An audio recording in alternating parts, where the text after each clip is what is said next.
Հայաստանում լարվածությունը գնալով մեծանում է, տարբեր պատճառներով մարդիկ իրենց բողոքի ձայնն են բարձրացնում, ընդդեմ իշխանությունների, որոնք պայմանավորված են ամենաթողությամբ, անօրինականություններով, սոցիալ-տնտեսական վատթարացող վիճակով։ Այժմ իրենց բողոքի ձայն են բարձրացրել Աջոտի բնակիչները։ Մարդիկ բանակների են բաժանվել ոսկու հանքի հնարավոր ընդլայնման եւ նոր պոչամբարի կառուցման պատճառով։ Գյուղացիները միաձայն պնդում են, որ վնասից բացի հանքը ոչ մի լավ բան չի տալիս գյուղին։ Ոսկու հանքը շինեցին, ախպեր, այս մուսրնին ինչ կա, մուսրնին մեզ խեղդում էր, արջուտեցոնց, հմի սա ջոգ ավելացավ, ես չգիտեմ ինչ նյուանսներ ասած ոսկու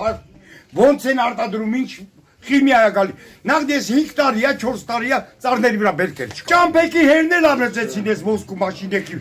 100 մետր ասֆալտ են գցել ասֆալտ, էդի ես 4 տարում ասֆալտ են գցել։ Այսօր իմ ջուրը գալիս է բաղանձագույն։ Ինչ որ հանքը քաշի, ջուրերը փչացրել են։ Հանքը դնելուց հետո ջուրս վատացել է։ Աջոցիները հանքից բացի գյուղում շարունակ ծխացող աղբավայրն են մատնանշում, որպես երկրորդ խոշոր էկոլոգիական աղետ, որի ներկայությունը հանդուրժում են տարիներ շարունակ ու երեխաներ մեծացնում։ Մեր գյուղի համար մեծ հաշվով լավ բան չեք անում։ Գյուղում ապրող մարդը, որը ձեր մոտ չի աշխատում, ցանկություն չունի, ոչ մի ձև դրանից չի օգտվում։ Ես դեմ եմ, որ այդ պոչամբարը որպես գյուղի բնակիչ կառուցվի, ես դեմ եմ, որ այդտեղ ինչ-որ մի բան ընդլայնվի։ Մենք բոլորս իստեմա դեմ ենք, որ դուք մեր գյուղը մի շնորհակ ճանապարհ կամ հանք ընդլայնելու վсё։ Ներկա պահին իմ համաձայնությունը չեմ տալի, որ հանքը մեծանա։ Երկու բանակի բաժանված գյուղի բնակիչների միջև բանավեճը գնալով թեժանում էր, անգամ միմյանց հարվածելու փորձեր եղան։ Տեղում նաև մեծաթիվ ոստիկաններ կային, որոնք փորձում էին կանխել բախումները։ Մարդ շուտեցիք, 20-30 հոգի են աշխատում, բա